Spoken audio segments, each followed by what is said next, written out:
बेमानी मोहब्बत में आपका स्वागत है दोस्तों।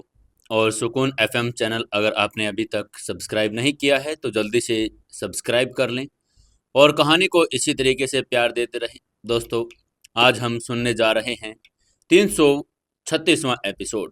आपको ये कहानी कैसी लग रही है हमें प्रतिक्रिया अपनी ज़रूर दें और अपने दोस्तों तक कहानी को ज़रूर शेयर करें। चलिए शुरू करते हैं कहानी। राधिका को युवराज की चिंता में प्रेम झलक दिखाई दे रहा था और उसके मन में उम्मीद जग रही थी कि युवराज भी उसे चाह रहा है। लेकिन युवराज के मन में सिर्फ राधिका एक साथी थी और फिर भी वो राधिका के दिल में एक मीठी सी भावना पनप रही थी। शायद वो एक दिन उसे वैसे ही चाहेगा। रेस्ट रूम की गर्माहट में हर किसी को हर कोई चीज सहज लग रही थी। राधिका अब भी आराम से लेटी हुई थी। सिंधु और राशि की कोमल उंगलियां अब भी उसके शरीर को सुकून दे रही थी। युवराज उसकी पीठ पीछे खड़ा था, मगर उसका हर भाव हर हरकत जैसे सब कुछ राधिका की चिंता में डूबा हुआ हो। रोशनी खामोश थी, शायद अपने ही विचारों में उलझी हुई थी। उसी पल उस सन्नाटे को चीरती हुई एक तीव्र घोषणा की आवाज पूरे रेस्ट रूम में गूंज उठी। प्रतियोगिता के तीसरे दिन की फाइट शुरू होने वाली है। कंटेस्टेंट नंबर 325 और कंटेस्टेंट नंबर 158 के बीच अगली फाइट जल्दी ही शुरू होने वाली है। उस आवाज ने जैसे ही सबके ध्यान को अपनी ओर खींच लिया, सभी एक साथ चौंक कर एक दूसरे की ओर देखने लगे। वातावरण में एक नई हलचल दौड़ गई। यह मुकाबला निर्णायक था। सभी जानते थे कि फाइट का विजेता आगे चलकर उनसे या उनके साथियों में से किसी के साथ तो जरूर लड़ाई करेगा। रोशनी ने सबसे पहले प्रतिक्रिया दी और उसकी आवाज में जोश और उत्सुकता दोनों थे। उसने कहा, चलो जल्दी चलकर देखते हैं और बाद में हमें भी इनमें से किसी एक के साथ लड़ना पड़ेगा। अच्छा होगा अगर हम पहले ही उनकी ताकत और तकनीक का अंदाजा लगा लें। उसकी बात में तर्क था और उसकी बात सबको सही भी लग रही थी। सबने सहमति में सिर हिलाया। सिंधु और राशि ने राधिका की ओर देखा और धीरे से उसकी मालिश बंद कर दी। युवराज ने भी राधिका की ओर एक नजर डाली, फिर हल्के से पीछे हटकर खड़ा हो गया, मानो वो भी उठने वाला हो। मगर तभी युवराज की गूंजती हुई आवाज सबको थमा गई। नहीं, हम नहीं जा सकते। सबके चेहरे पर हैरानी उभर आई। रोशनी ने तुरंत उसकी ओर देखा और उसकी आंखों में सवाल थे। उसने पूछा, क्यों? हम क्यों नहीं जा सकते? और आपने ही तो कहा था कल कि हमें दूसरों की फाइट देखनी चाहिए, हमें कुछ सीखने को मिलता है। फिर आज क्यों मना कर रहे हैं? युवराज ने मुस्कुराते हुए उसकी ओर देखा और जैसे पहले ही सवाल का उत्तर उसके पास था, उसने कहा, हाँ तुम बिल्कुल सही कह रही हो। किसी भी फाइटर को सीखने का अवसर छोड़ना नहीं चाहिए। लेकिन जरा राधिका को देखो, कितनी चोटें आई हैं उसे। उसकी सांसें अभी भी पूरी तरह सामान्य नहीं है। ऐसे में हम सब उसे अकेला छोड़कर कैसे जा सकते हैं? अगर तुम जाना चाहो तो जरूर जाओ, लेकिन मैं यही रहूंगा राधिका के पास। एकदम सन्नाटा छा गया। युवराज के शब्दों में हर किसी को भीतर तक छू लिया था। रोशनी की उत्सुकता कुछ क्षणों के लिए ठिठक गई। उसने राधिका की ओर देखा, जो अब थोड़ी सी सहजता के साथ बैठने की कोशिश कर रही थी। सिंधु और राशि ने भी खुद को वहीं पर समेट लिया। रोशनी ने फिर एक समझदारी दिखाई और धीमे स्वर में कहा, ठीक है, हम भी नहीं जा रहे। सब फिर से अपने जगह पर बैठ गए। एक पल को सब शांत हो गए। केवल राधिका के दिल की धड़कनें तेज सुनाई दे रही थी। कम से कम उसे ऐसा लग रहा था। उसके होठों पर एक नर्म सी मुस्कान तैर गई। युवराज की चिंता और उसका ठहर जाना, सबको मना कर देना, ये सब कुछ उसके किसी सपने के जैसा लग रहा था। क्या सच में क्या सच में उसे मेरी फिक्र है? अब तो मुझे पूरा विश्वास हो गया है कि युवराज के दिल में मेरे लिए कुछ ना कुछ तो जरूर है। राधिका के मन में सवाल तैरने लगे। राधिका के भीतर उम्मीद की एक लो फिर से जलने लगी थी। मगर तभी उसने बाकी के चेहरों की ओर देखा। निराशा उनके चेहरों पर स्पष्ट थी। रोशनी जो हमेशा चहकती रहती थी अब खामोश हो गई थी। सिंधु और राशि भी उत्साह से रहित लग रही थी। राधिका ने हल्के स्वर में कहा, नहीं युवराज, मुझे लगता है कि हमें जाना चाहिए। अब मैं पहले से बेहतर महसूस कर रही हूँ और वैसे भी अब फाइट को देखना हम सभी के लिए फायदेमंद रहेगा। युवराज उसकी ओर आंखें देखकर थोड़ी और चुप रहा। उसने उसकी आंखों में देखा। वहां अब थकावट कम और एक जुनून ज्यादा था। वो जानता था कि राधिका कोई निर्णय ऐसे नहीं लेगी और वो समझ गया कि केवल उनकी इच्छा के लिए नहीं बल्कि टीम की ऊर्जा बनाए रखने के लिए भी उसने फैसला लिया है। तो उसने सिर हिलाकर कहा, ठीक है, अगर तुम कह रही हो तो हम चल लेते हैं, लेकिन अगर तुम्हें जरा भी तकलीफ महसूस हो तो तुरंत वापस लौटाना। राधिका ने सिर हिलाया और धीरे धीरे खड़ी हो गई। उनके चलने के बाद अब भी थकावट महसूस हो रही थी, मगर उसके चेहरे पर कॉन्फिडेंस का ओरा था।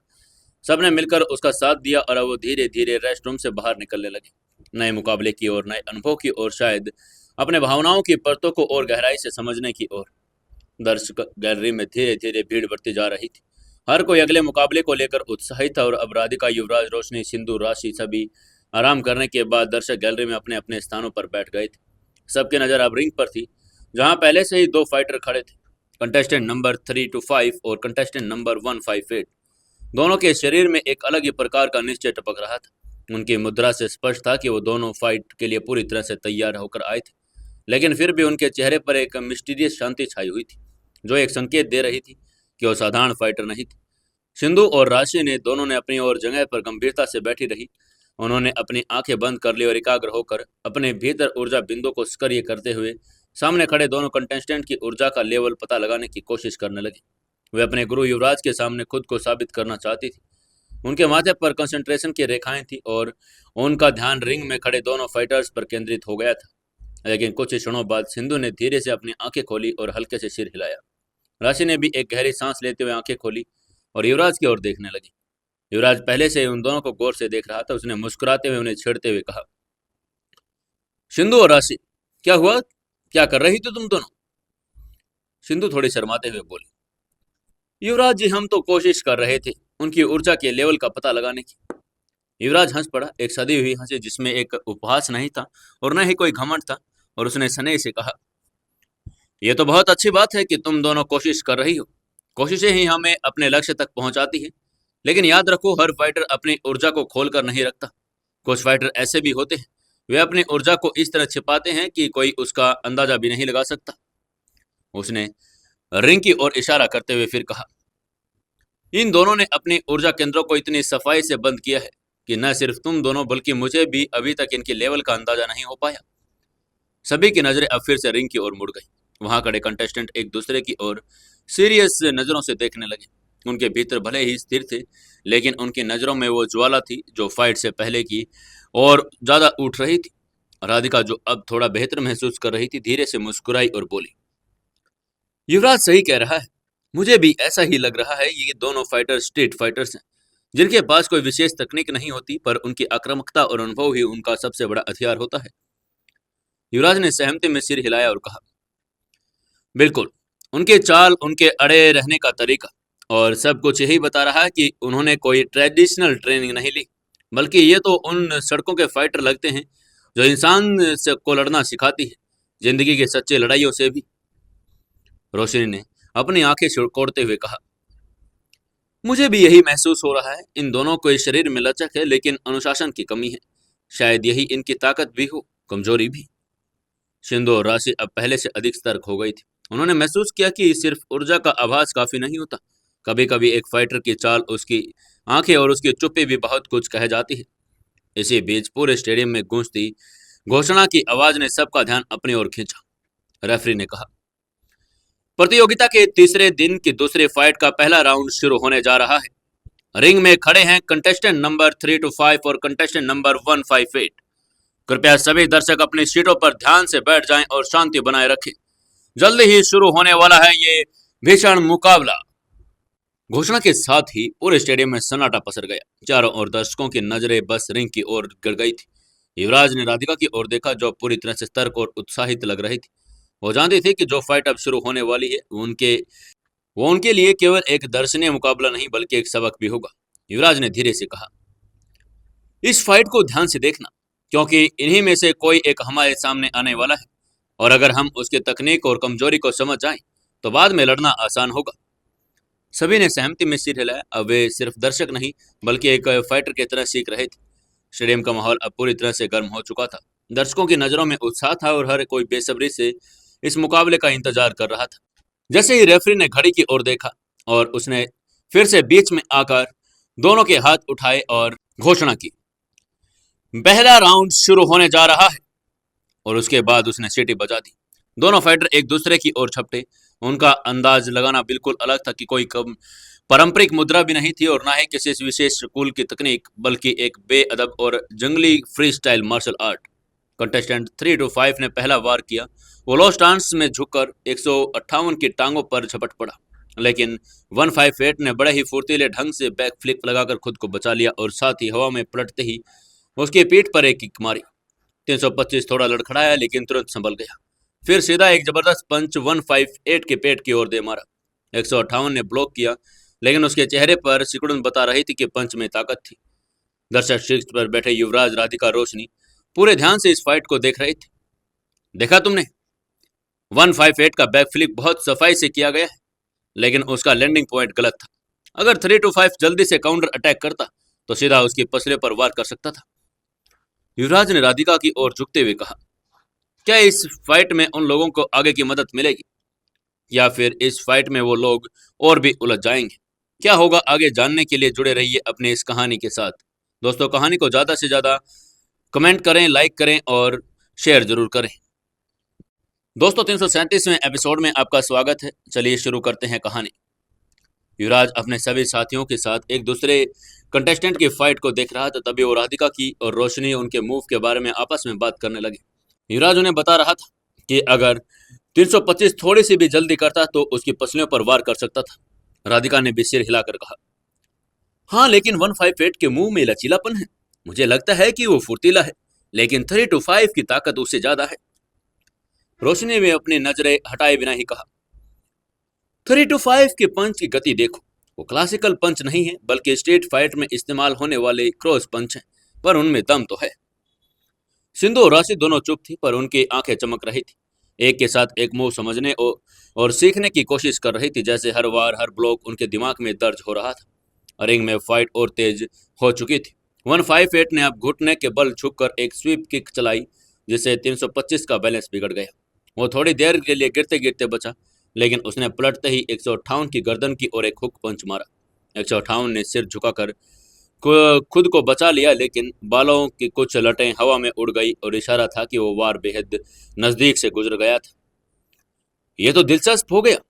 दोनों ही एक दूसरे को पढ़ने की कोशिश कर रहे हैं, न बिना किसी रुकने का नाम लिए, न कोई तकनीक पीछे छूट रही है। युवराज ने फिर धीमे स्वर में कहा। रोशनी ने ध्यान से देखा और कहा, देखो, 158 हर मूव के बाद अपनी दाई एड़ी को मोड़ता है। शायद उसका संतुलन वहां से बिगड़ता है। अगर 325 ने देख लिया तो वो उसकी पॉइंट पर टारगेट कर सकता है। रिंग में अब दोनों के चेहरों पर पसीना आ गया था, लेकिन न रफ्तार कम हो रही थी, न ही जुनून। 325 ने एक फ्लाइंग नी स्ट्राइक की कोशिश की, लेकिन 158 ने हवा में ही अपने शरीर को मोड़कर खुद को बचा लिया और धीरे से पीछे हटते हुए एक स्पिनिंग किक से जवाब दिया। किक सीधे 325 के कंधे पर लगी, जिससे वो थोड़ा पीछे लड़खड़ा गया। दर्शक गैलरी में कुछ चीजें और तालियां गूंजने लगी। सिंधु ने पहली बार धीरे से कहा, इतनी तेजी से मूवमेंट करना या फिर बैलेंस ले पाना, ये तो बहुत मुश्किल लग रहा है। युवराज ने उसकी बात सुनी और सिर हिलाकर कहा, सही कहा तुमने सिंधु, लेकिन ये दोनों कोई साधारण फाइटर नहीं। मुझे शक है कि ये तो या तो गुप्त रूप से किसी मास्टर से ट्रेनिंग ले रहे हैं या फिर इन्होंने खुद अपने अनुभव से बहुत कुछ सीख लिया है। राधिका ने थोड़ा चिंतित होकर कहा, अगर हमें इनमें से किसी से फाइट करनी पड़े तो बहुत सतर्क रहना होगा। इनकी स्टाइल अनिश्चित है और इसी कारण ये खतरनाक भी है। रिंग में फाइट अब अपने चरम पर पहुंच गई थी। कोई भी पीछे हटने को तैयार था। उन्होंने अपने वारों से कोई अपनी नई तरतीब नहीं थी, बस लगातार एक के बाद एक अटैक और ब्लॉक कर रहे थे। 158 ने अब एक स्लाइडिंग मूव के साथ 325 के घुटनों पर वार किया, जिससे 325 का संतुलन बिगड़ा और एक घुटने के बल आ गिरा। लेकिन गिरते ही उसने जमीन पर हाथ ठिकाकर अपने शरीर को पलटा और अपने दोनों पैर से 158 को धक्का देने की कोशिश की। रोशनी ने उत्साहित होकर कहा, ये मूव्स मैंने किसी ट्रेनिंग मैनुअल्स में नहीं देखे। ये अनुभव से निकले वार हैं। यकीनन ये लोग सड़कों पर लड़े हैं, जैसे जैसे जरूरत हुई वैसे वैसी तकनीक बनाई। युवराज ने सहमति में सिर हिलाकर कहा, और यही बात इन्हें खतरनाक बनाती है। हमें सिर्फ इनकी ताकत या गति से नहीं, उनकी कल्पना शक्ति से भी लड़ना होगा। इस तरह पहले राउंड के खत्म होते ही दोनों फाइटर्स हांफने लगे, लेकिन फिर भी कोई नहीं रुका। न कोई पीछे हटा और न ही किसी ने समर्पण किया। हर मूव, हर वार जैसे उनके जीवन और अस्तित्व की अंतिम अभिव्यक्ति बन चुका था। दर्शकों की तालियां और सीटियों की थपथपाहट और कमेंटेटर की तेज और आवाजें सब फाइट को रोमांचक बना रही थी। युवराज, राधिका और रोशनी तीनों की आंखों में अब उत्साह से ज्यादा सतर्कता थी। सिंधु और राशि अब धीरे धीरे समझ रही थी कि एक सच्चा फाइटर क्या होता है।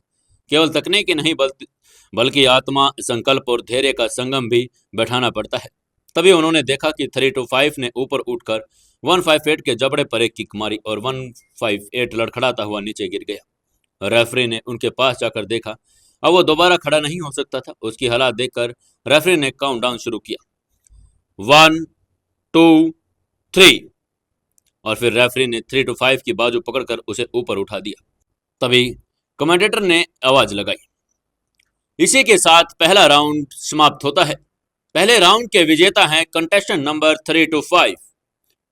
दोनों फाइटर्स कंटेस्टेंट 3 to 5 और कंटेस्टेंट 158 अपनी अपनी कोनों की ओर लौट गए, पसीने से तरबतर, पर आंखों में वही जवाहरत थी जो लड़ाई की शुरुआत में थी।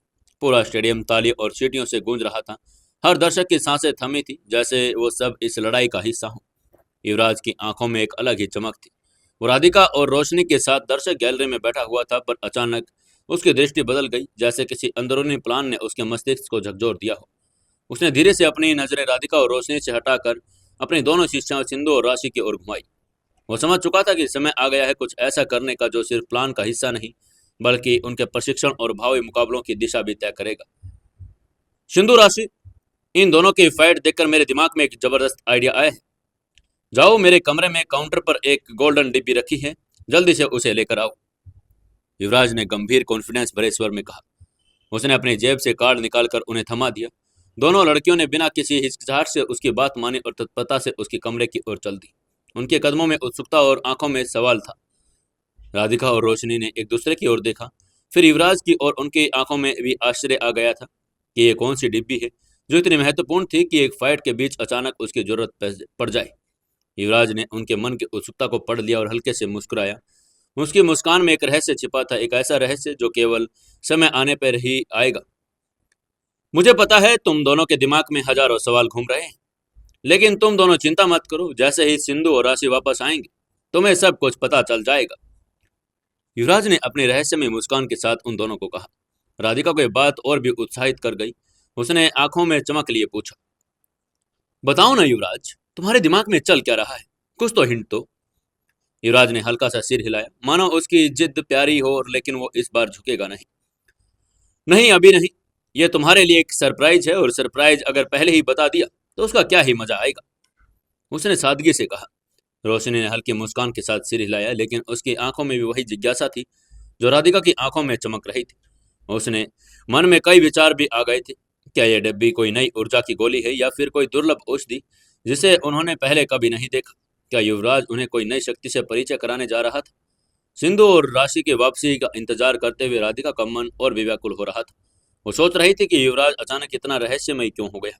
क्या वो किसी विशेष रणनीति का हिस्सा है, या फिर एक प्लान और भी चल रहा था?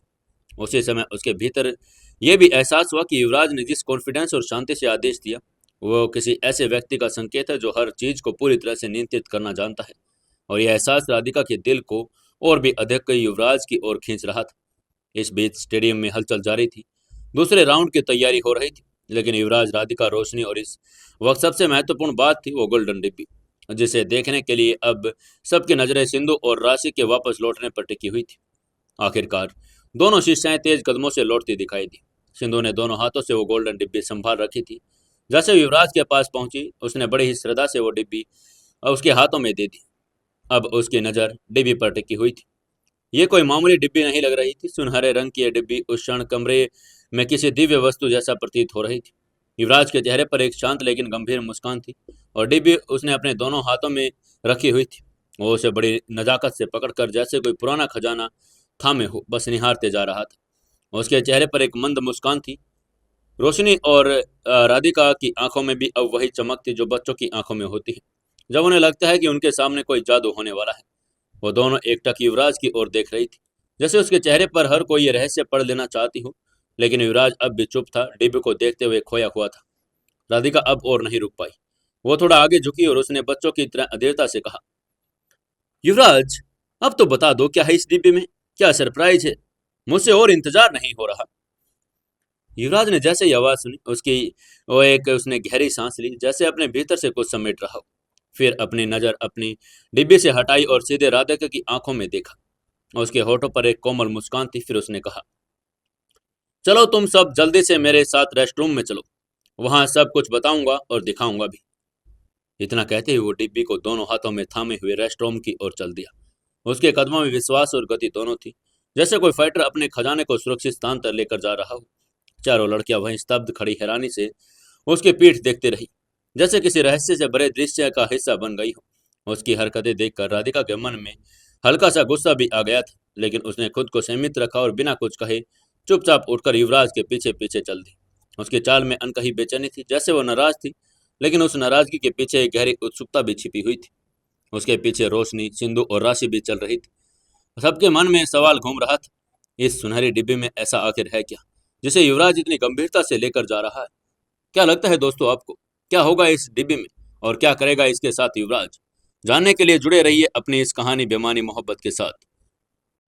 दोस्तों 338वें एपिसोड में आपका स्वागत है। चलिए शुरू करते हैं कहानी। युवराज अपने रहस्यमय गोल्डन डिब्बी को लेकर रेस्ट रूम में आ रहा था। मजबूरन राधिका और बाकी सभी को भी उसके पीछे पीछे आना पड़ा। जैसे उन्होंने रेस्ट रूम का दरवाजा खोला, एक भीनी और ताजगी भरी सुंदर सुगंध ने उनका स्वागत किया। वो खुशबू किसी आम परफ्यूम की नहीं थी, वो कुछ विशेष थी, शुद्ध, शांत और भीतर तक सुकून देने वाली। हर लड़की की सांसें में वो सुगंध समा गई और उसके साथ ही उनके भीतर की सारी थकान, तनाव शांत जैसे पल भर में उड़ गया। सभी के चेहरे पर एक अजीब सी राहत दिखने लगी। राधिका ने एक गहरी सांस ली और जैसे वह सुगंध उसके भीतर समाई, उसकी आंखें चमक उठी। उसकी आंखें पल भर को बंद हुई, फिर खुलते ही वो लगभग बुदबुदाई। संत लेवल की शांति गोली। उसके मुंह से अपने पिल्स का नाम सुनकर युवराज के चेहरे पर एक संतोषपूर्ण मुस्कान फैल गई। उसने हल्के से गर्दन हिलाते हुए कहा, हाँ तुमने बिल्कुल सही पहचाना। जैसे उसके मन की बात सामने आ गई हो। उसकी मुस्कान में वो गर्व और अपनापन था, जैसे वो कहना चाह रहा था। सारी लड़कियां अब भी अचंभित थी। सिंधु और राशि ने एक दूसरे की तरफ देखा और फिर युवराज की ओर। रोशनी ने धीमे स्वर में पूछा, क्या क्या ये वही है जो हम सोच रहे हैं? हाँ, ये वही गोली है, लेकिन सिर्फ गोली नहीं, ये अनुभव है, साधना है, तुम्हारे भीतर के संत को जगाने का माध्यम है। और आज मैं तुम चारों को ये सौंपने जा रहा हूँ, युवराज ने शांत स्वर में कहा। चारों लड़कियां उसकी बात सुनकर विस्मय से भर गई। राधिका की आंखों में गर्व और सम्मान झलक रहा था, वहीं रोशनी की आंखों में प्रशंसा और समझदारी की चमक थी।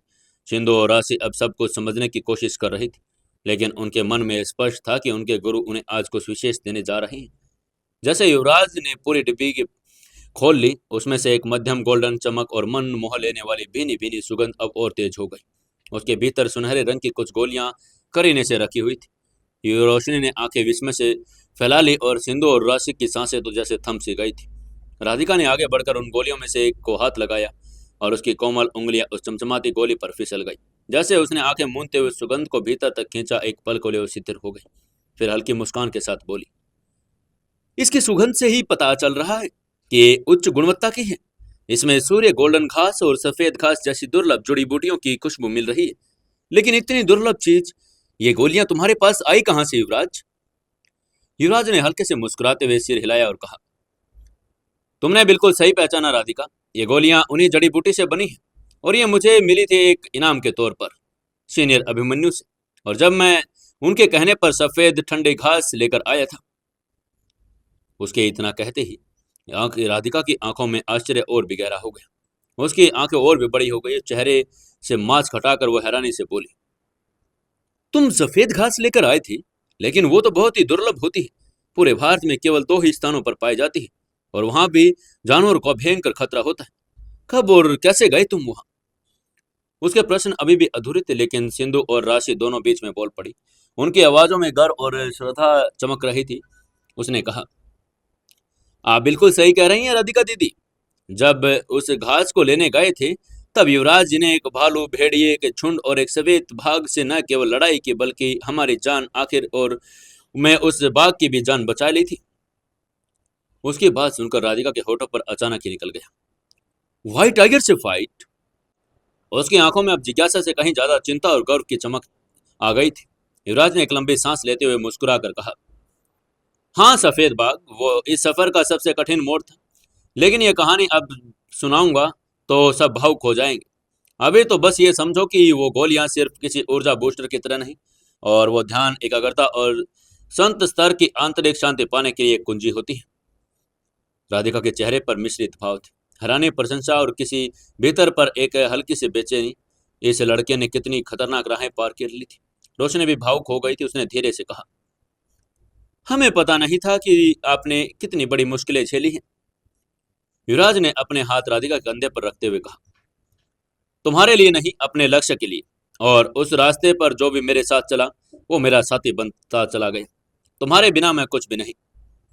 इस पल को सबसे गहरे जुड़ाव के साथ बन गया था। सिंधु और राशि अब भी स्तब्ध खड़ी थी। उनके मन में एक आदर्श की छवि और गहरी हो चली थी। अब अगर तैयार हो तो एक एक करके सब इसे ले लो और ध्यान की मुद्रा में बैठ जाओ। मैं तुम्हारे साथ रहूंगा। हम सब एक साथ एक नई ऊर्जा में प्रवेश करेंगे। युवराज ने गोलियों पर इशारा करते हुए सबसे कहा। राधिका की आंखों में अब भी गोली चमक रही थी, जिसकी सतह पर हल्की गोल्डन रेखाएं थी, मानो किसी प्राचीन लिपि के मंत्र उकेरे गए हों। उसने धीमी आवाज में कहा, युवराज, तो क्या ये हमें अगले स्तर पर पहुंचा सकती है? युवराज ने मुस्कुराते हुए सिर हिलाकर कहा, हाँ राधिका, लेकिन ये गोली लेने से कुछ नहीं होगा। इसके साथ गहन ध्यान और ऊर्जा चक्रों का नियंत्रण करना होगा। ये गोली सिर्फ एक कुंजी है, दरवाजा खोलना तुम्हें खुद ही होगा। रोशनी जो अब तक चुप थी आगे झुककर बोली, तो हमें क्या करना होगा? कोई विशेष ध्यान विधि? हाँ, ये ध्यान प्रक्रिया मैं तुम्हें बताऊंगा। सबसे पहले तुम लोग एक एक गोली ले लो और अपने हथेली पर रख लो, लेकिन अभी निगलना मत। पहले मैं तुम्हें ऊर्जा चक्र खोलने की प्रक्रिया बताऊंगा। युवराज ने डिब्बी में से एक गोली निकालते हुए कहा। चारों लड़कियों ने सावधानी से गोली अपनी हथेली पर रख ली। जैसे ही गोली उनके हाथ में से आई, उन्हें हथेली से लेकर बाहों तक एक हल्की झंझनाहट महसूस हुई, मानो कोई सौम्य ऊर्जा उनके नसों में आ गई हो। युवराज ने सबको क्रॉस लेग बैठने को कहा और खुद भी बैठ गया। फिर उसने आंखें बंद कर ली और धीमे स्वर में बोलने लगा, अब तुम सभी अपने ध्यान आकर्षित करो। हर सांस के साथ कल्पना करो कि तुम्हारे भीतर प्रकाश की एक लहर प्रवेश कर रही है। वो प्रकाश तुम्हारे सिर से होकर दिल, नाभि और फिर रीढ़ की हड्डी तक नीचे लेकर जा रहा है। हर सांस के साथ ये प्रकाश तुम्हारे भीतर की गंदगी, डर, कमजोरी को धोकर निकल रहा है। चारों ने आंखें बंद कर युवराज की आवाज के अनुसार अपने भीतर का दृश्य बनाने लगे। कुछ ही मिनटों में राधिका की सांसें गहरी और स्थिर हो गई। रोशनी की पीठ सीधी हो गई थी। सिंधु की उंगलियां हल्की हल्की कांपने लगी और राशि के माथे पर पसीने की बूंदें आ गई थी। युवराज की आवाज अब भी धीमी थी लेकिन स्थिर थी। उसने आगे कहा, अब जब तुम्हारा मन शांत हो गया है तो धीरे धीरे अपनी हथेली में रखी गोली को मुंह में रखो, लेकिन निगलो मत। इसे जीभ पर रखो और महसूस करो कि उसकी ऊर्जा तुम्हारे मुंह में होते हुए तुम्हारी चेतना तक जा रही है। जब तुम्हें लगे कि तुम्हारा पूरा शरीर उस ऊर्जा को स्वीकार कर चुका है, तब उसे निकल लेना। चारों ने वैसा ही किया। गोली जैसे उनकी जीभ से टकराई, एक मीठा हल्का कड़वापन और पूरे मुंह में फैल गया। फिर एक हल्की गर्मी जैसे अग्नि उनके शरीर में फैल रही हो। सबसे पहले रोशनी ने गोली निकली। उसने तुरंत बाद सिंधु, राशि और अंत में राधिका ने गोली निगल ली। गोली के निगलते ही सबके शरीर में हल्के हल्के झटके से शरीर कांप उठे। राधिका ने आंख बंद रखते हुए धीमे से कहा, यह तो जैसे भीतर से कुछ खोल रहा है, जैसे हर कोशिका से कोई जंजीर टूट रही है। अब युवराज ने भी गोली और गहरी सांस लेकर निगल ली और उसका शरीर भी उसी कंपन से भर गया। रोशनी ने चारों ओर एक नीली रोशनी सी दिखाई दे रही थी। सिंधु के माथे पर हल्की लाल चमक थी, जबकि राशि के शरीर पर एक गोल्डन किरणें फूट रही थी। राधिका के चारों ओर एक तेज रंग की आभा थी, बिल्कुल उसी रंग में जो मिड संत लेवल की ऊर्जा होती है। युवराज के चेहरे पर संतोष और आश्चर्य मिला जुला भाव था। कमाल है, राधिका की ऊर्जा तो एक ही झटके में स्थिर हो गई। ये गोली इसके लिए बनी थी शायद। थोड़ी देर बाद सबकी आंखें धीरे धीरे खुली। पहले बोलने वाली रोशनी ही थी।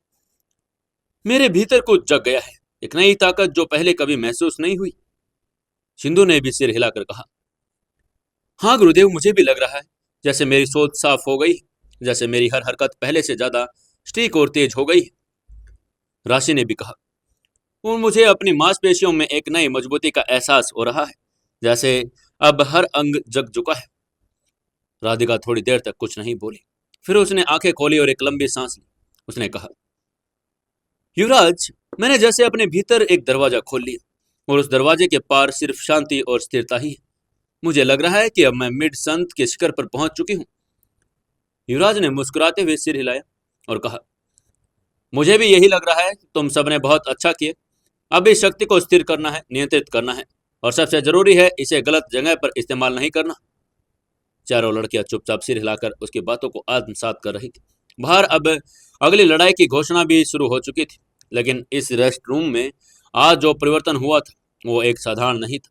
ये एक नया अध्याय था उसी पल स्टेडियम में विशाल स्पीकरों से गूंजती हुई घोषणा हुई, अब शुरू होगा तीसरा और अंतिम राउंड।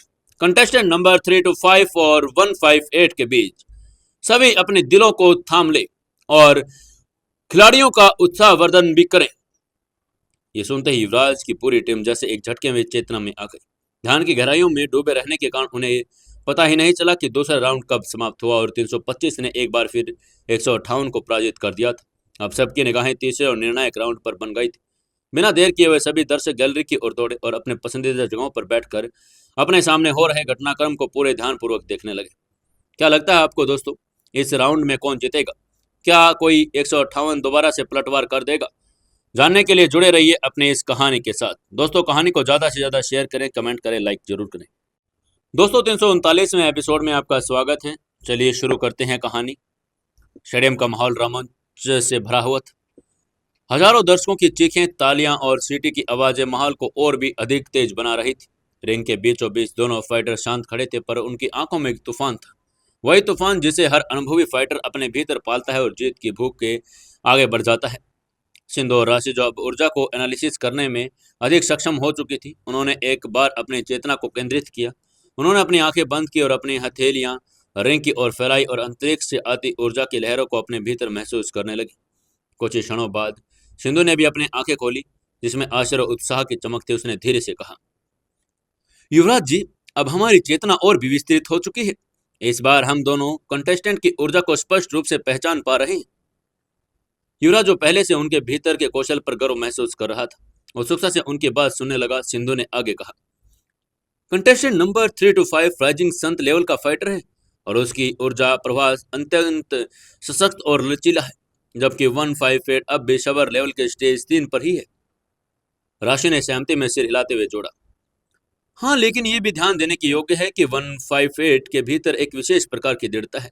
वो हार मानने वालों में से नहीं है। उसकी ऊर्जा में एक करुण और परंतु अड़िग स्वर है। युवराज ने दोनों की बात सुनते गहरी सांस ली और धीमे स्वर में कहा, तुम दोनों ने बिल्कुल सही पहचाना, पर एक बात याद रखो, केवल लेवल से सब कुछ नहीं होता। 325 का फ्री स्टाइल मार्शल आर्ट उसे संत एक्सपर्ट तक के विरोधी पर भी भारी बना सकता है। उसकी चालें, उसका लचीलापन और सबसे महत्वपूर्ण उसका समय पर वार करने का तरीका उसे एक खतरनाक ओपोनेंट बनाता है। राधिका, जो अब भी ध्यान से रिंग की ओर देख रही थी, वो अचानक बोली, वो देखो, 325 ने पहले ही स्टांस ले लिया। उसकी बॉडी पूरी तरह से रिलैक्स है, लेकिन उसकी आंखें वो तेज शिकारी की तरह घूम रही है। हर मूवमेंट, हर सांस पर उसकी नजर है। रोशनी ने सिर हिलाकर कहा, हाँ, उसका दाएं पैर हल्के से पीछे खींचा है, लेकिन ये क्लासिकल डबल फेंट स्टांस लग रहा है। इसका मतलब है कि वो सामने वाले को भ्रमित करके तेजी से एकाएक पंच और किक से वार करेगा। उधर 158 अपने सामान्य स्टांस में था। उसके चेहरे पर थकान के भाव थे, लेकिन उसकी आंखों में अभी भी आग थी। वो लड़का अब भी हिम्मत नहीं हारा था। वो जानता था कि उसके पास लेवल में कमी हो सकती है, लेकिन जज्बा ही उसे सबसे बड़ा अस्त्र लग रहा था।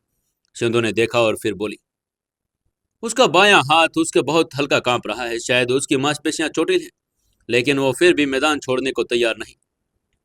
युवराज ने गौर से देखा और कहा, कभी कभी सबसे कमजोर पल में इंसान सबसे मजबूत वार करता है। ये राउंड बहुत कुछ सिखाएगा। सभी की निगाहें अब रिंग पर टिक गई थी।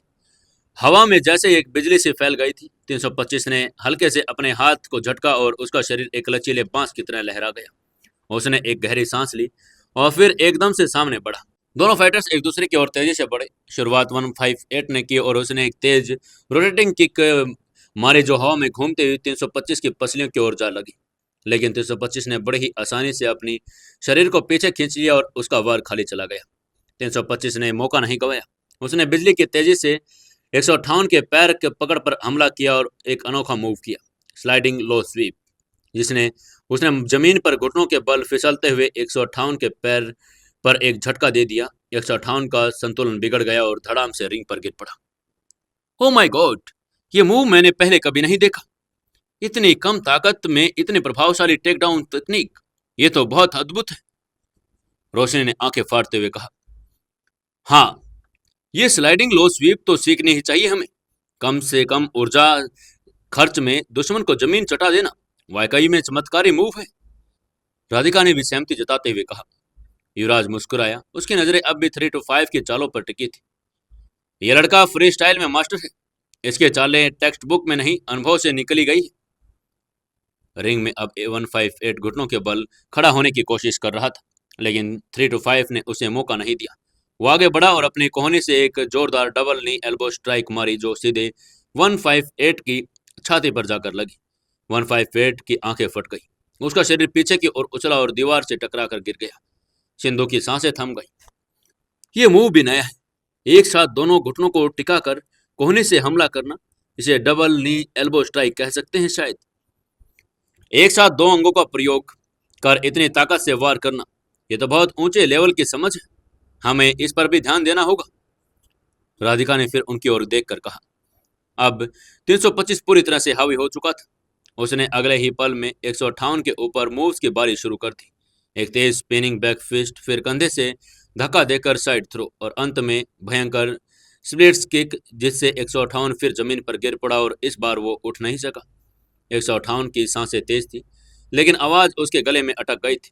उसके होंठ हिल रहे थे और जैसे वो कहना चाह रहा हो, मैं हार गया, मैं हार गया, लेकिन आवाज नहीं निकली।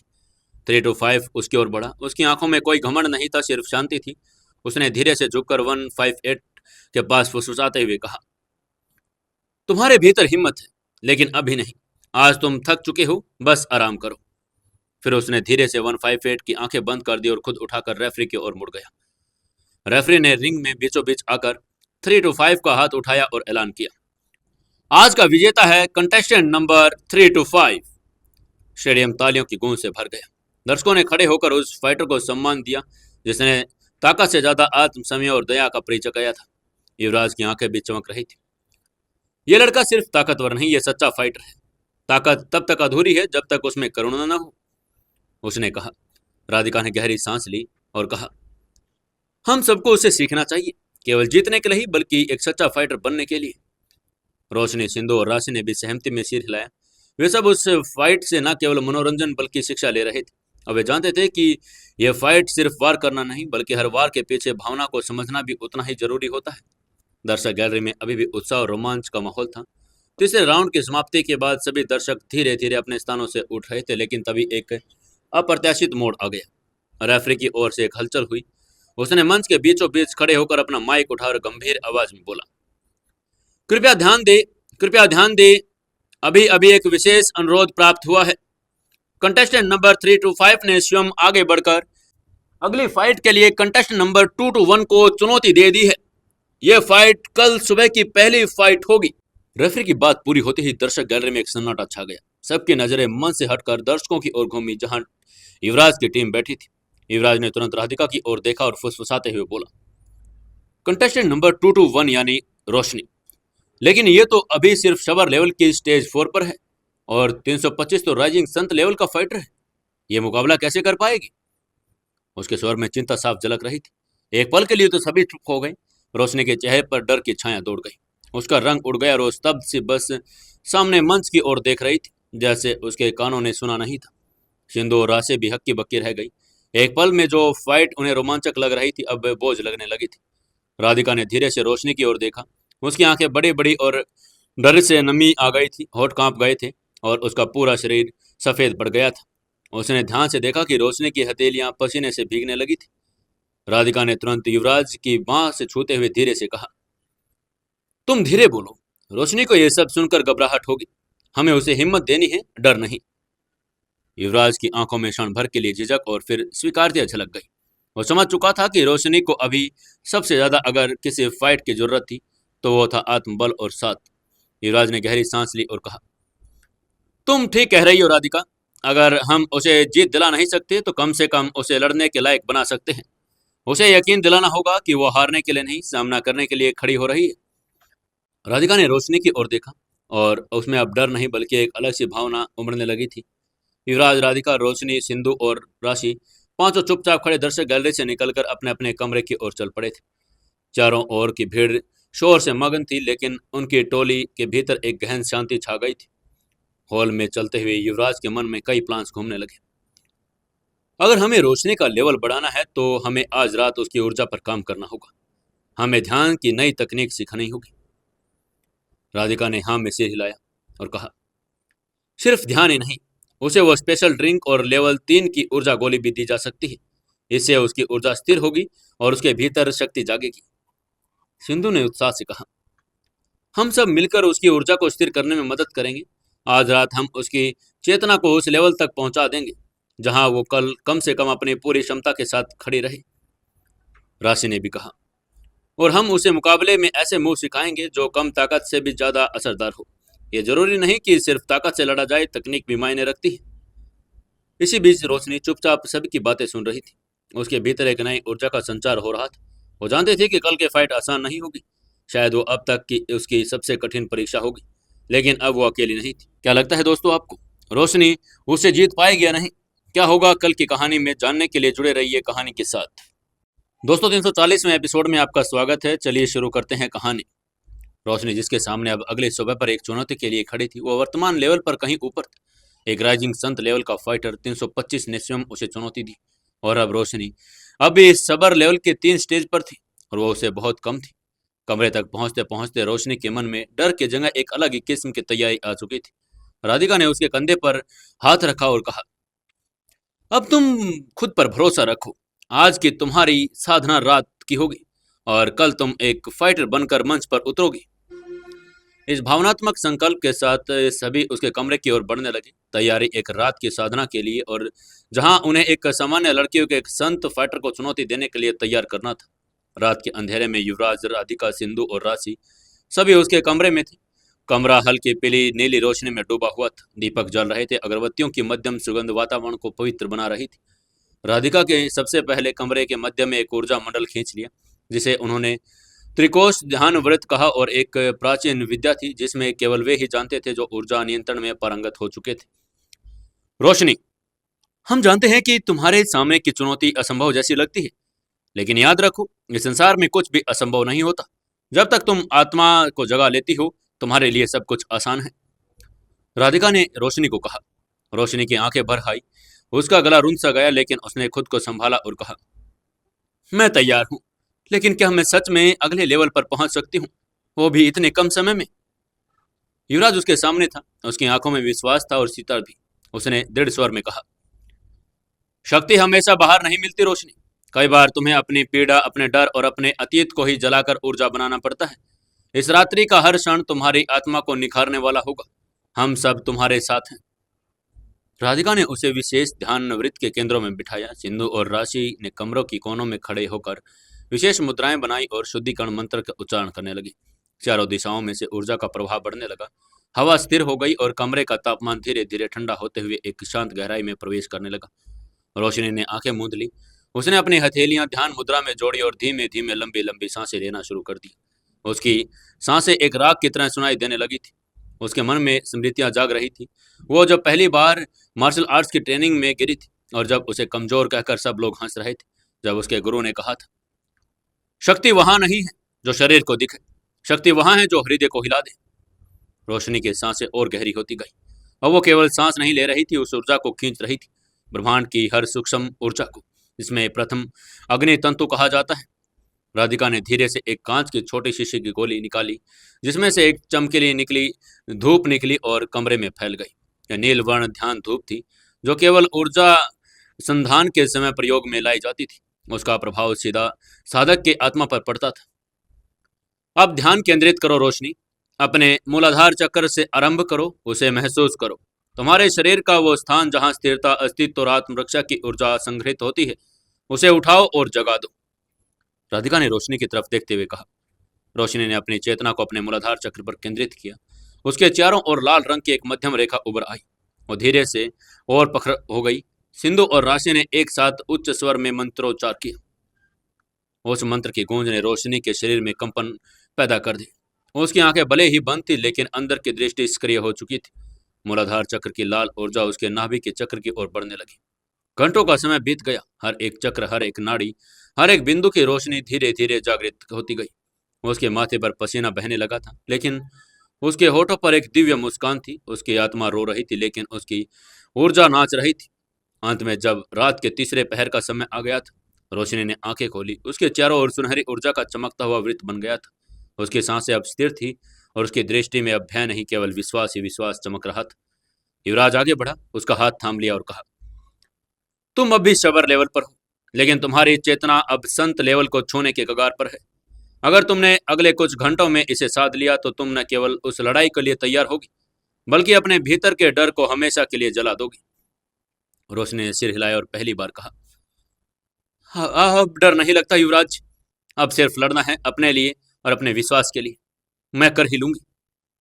राधिका ने उसे गले लगाकर कहा, हम जानते हैं तुम कर सकती हो। अब चलो थोड़ी देर आराम करो, सुबह नई परीक्षा है और तुम उसके लिए तैयार रहो। कमरा धीरे धीरे शांत हो गया। दीपक की लौ मंद हो गई, अगरबत्तियों की खुशबू अब स्थिर हो गई, लेकिन उस कमरे की ऊर्जा अब भी रणभूमि को हिला सकती थी।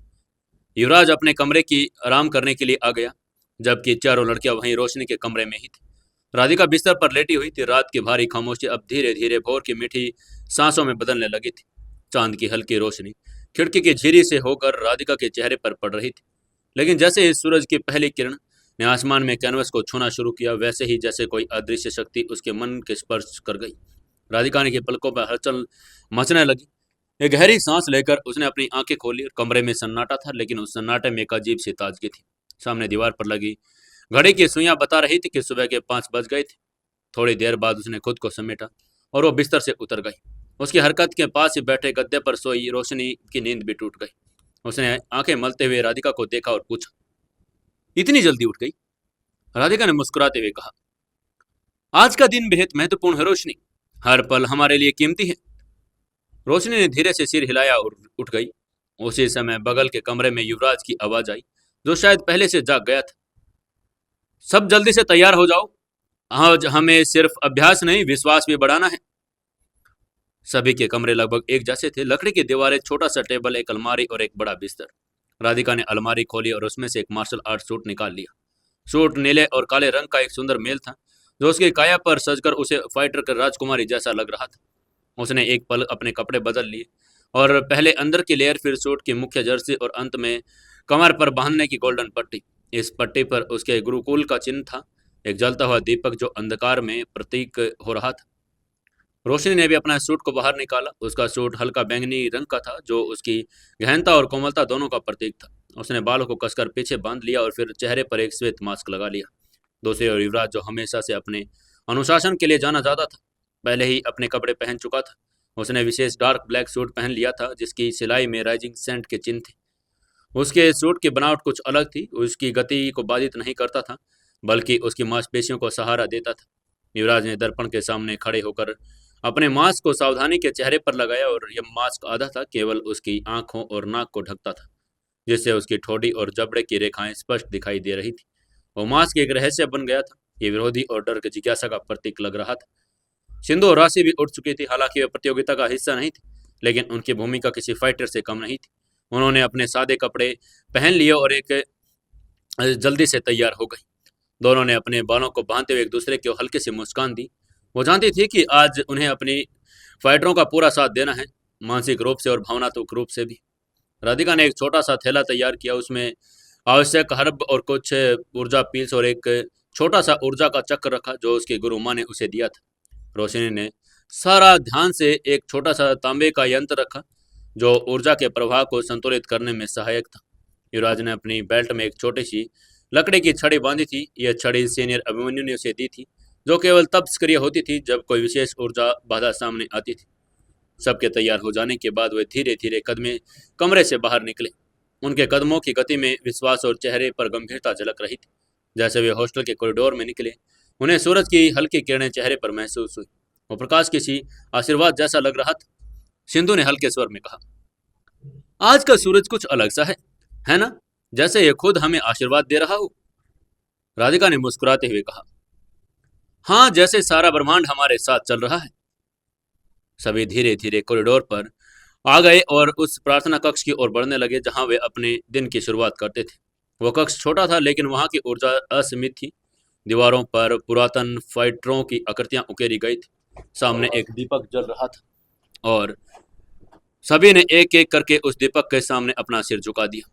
युवराज ने सबसे पहले प्रार्थना की, फिर राधिका, रोशनी, सिंधु और राशि सबने एक एक आंख बंद कर ली और अपने अंदर की एक भावना दोहराई।